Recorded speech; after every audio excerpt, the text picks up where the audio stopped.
Alright, drafters, Phyrexia All Be One spoilers are well underway now, about the first week or so through the spoiler season, and of course there's some really strong rares and really strong mythics that the constructed players are getting really excited about, but to be honest, there's some amazing commons and uncommons here. We've got some things which are just flat out more powerful and similar effects we've seen before, and things that are really, really worth talking about. So I thought I'd make a little video just saying what we've seen so far. There's quite a few cool things, and I sort of go through them and make some comparisons and just have a little look at how the set's playing out already.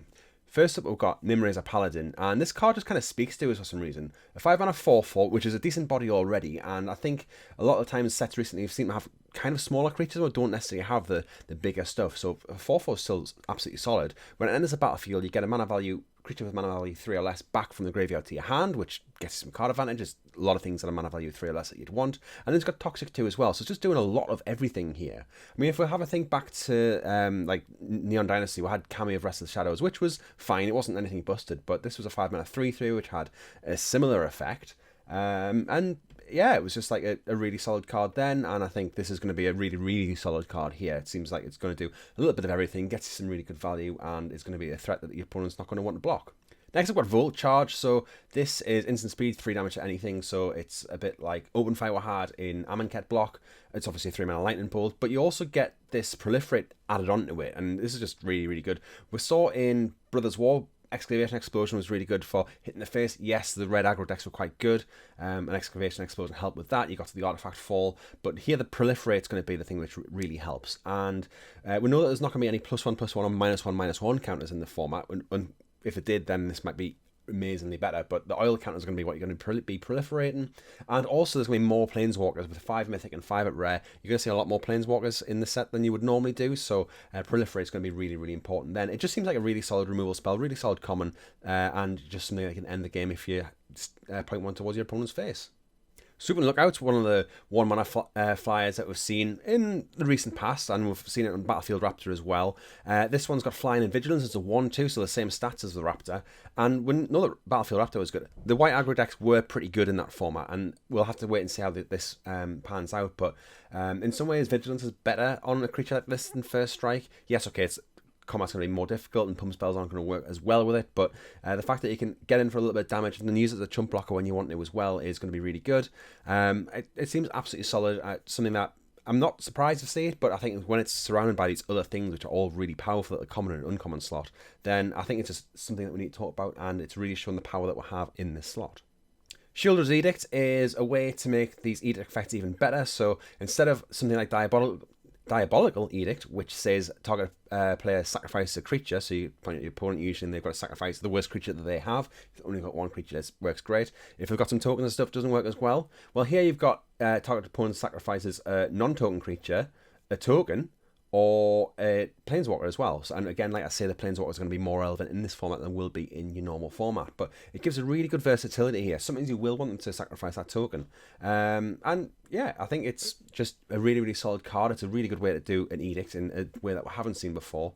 And I think, you know, it will be a role play and will be one of the good removal spells in the format, of which there are many. Experimental Augury is essentially an Anticipate with Proliferate added onto it. So this is going to be a pretty good card. I don't think Anticipate was like super amazing, but it was absolutely fine. You know, it was good to play it and Anticipate. You wouldn't put it in every single blue deck you had, but it was solid. And Augury is going to do that, and it's still instant speed. It's still top 3 cards. It's not an Impulse, which is look at the top 4, but it's good.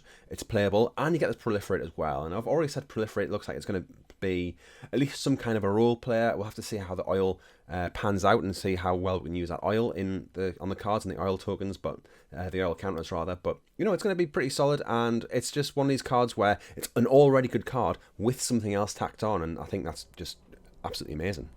Gleeful Demolition is a card which has got a lot of constructed players really excited, and for good reason, because it's a really good rate. You destroy a target artifact, and if you control the artifact, you get 3 1/1s, which is great. It's like Kuldrotha Rebirth, which is what it's calling back to. I've had a little look at the spoiler so far, and there's not many things that artifacts that you want to destroy that you have for yourself. So it's not going to be like, oh, you destroy something like an Ica Wellspring, which we've had in Brothers War. You destroy an Ica Wellspring, you get a load of 1/1s, and you get draw the card off the Wellspring. Won't have anything like that, unfortunately, at least from what I've seen so far. But the end of the day, I think the way this is going to be used most is a removal spell for artifacts. There's artifacts in the set that you will care about. There's artifacts in the set you'll want to destroy. Probably a sideboard card. I probably wouldn't want to main deck this as a artifact removal spell, but it's really good. It's 1 mana to do it, and if you get to destroy one of your own things, it's sorcery speed, so you can't do it kind of in response, which is a bit of a shame, but then it would be absolutely ridiculous. But sometimes you might just want those 3/1/1s.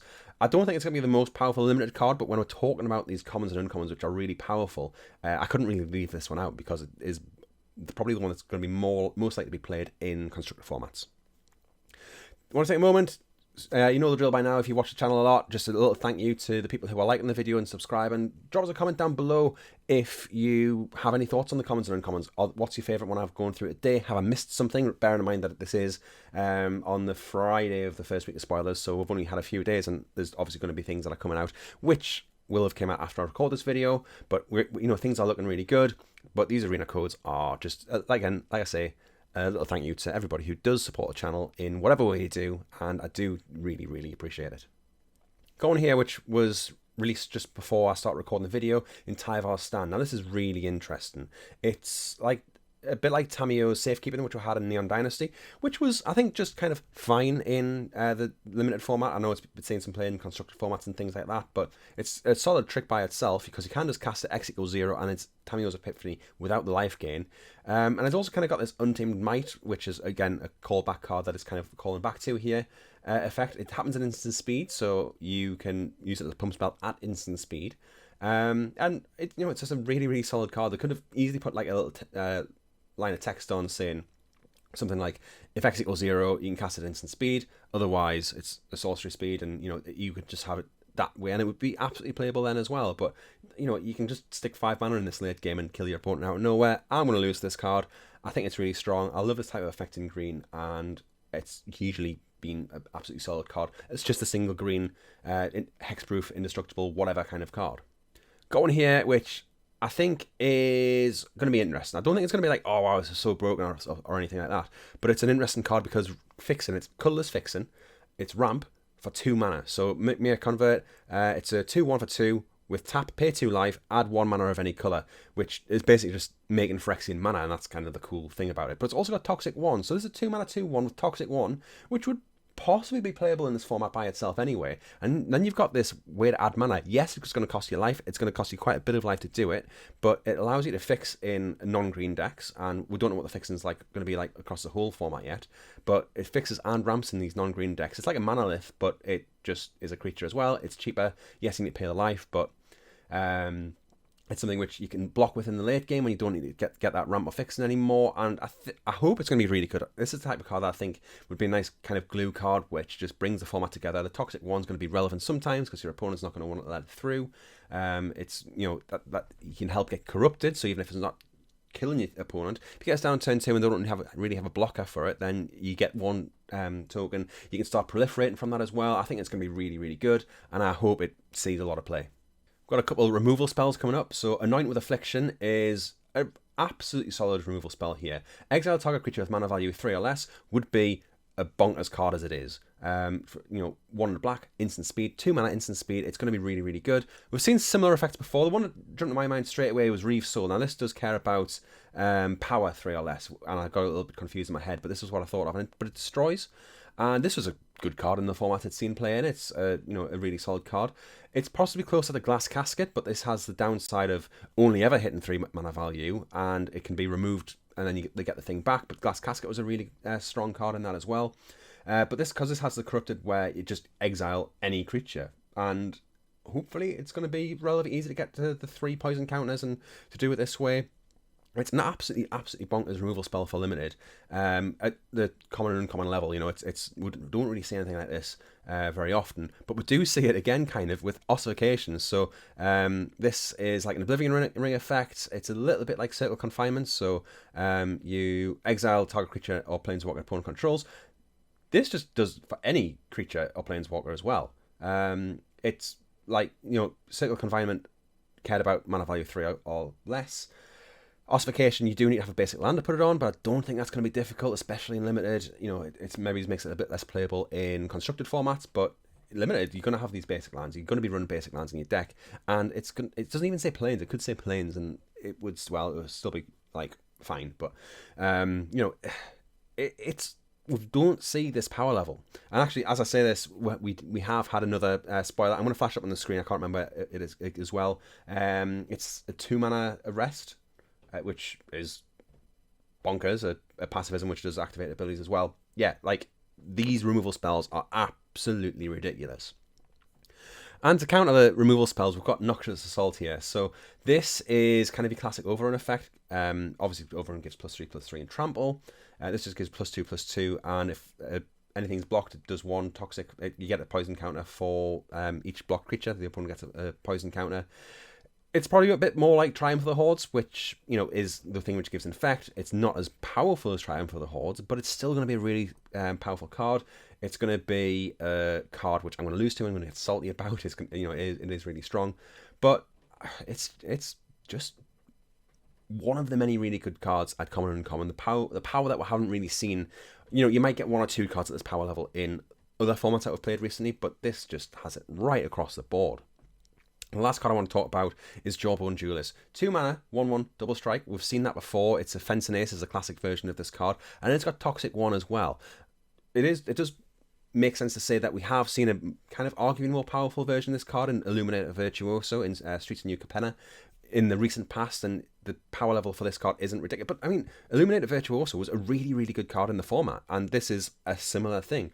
Toxic 1 on this, so every time it hits the opponent, it's going to give them a poison counter. So if this gets through, the opponent gets 2 poison counters, and then you're really on your way to Corrupted, or you just kill them through poison damage as well. It's great. It's a fantastic card.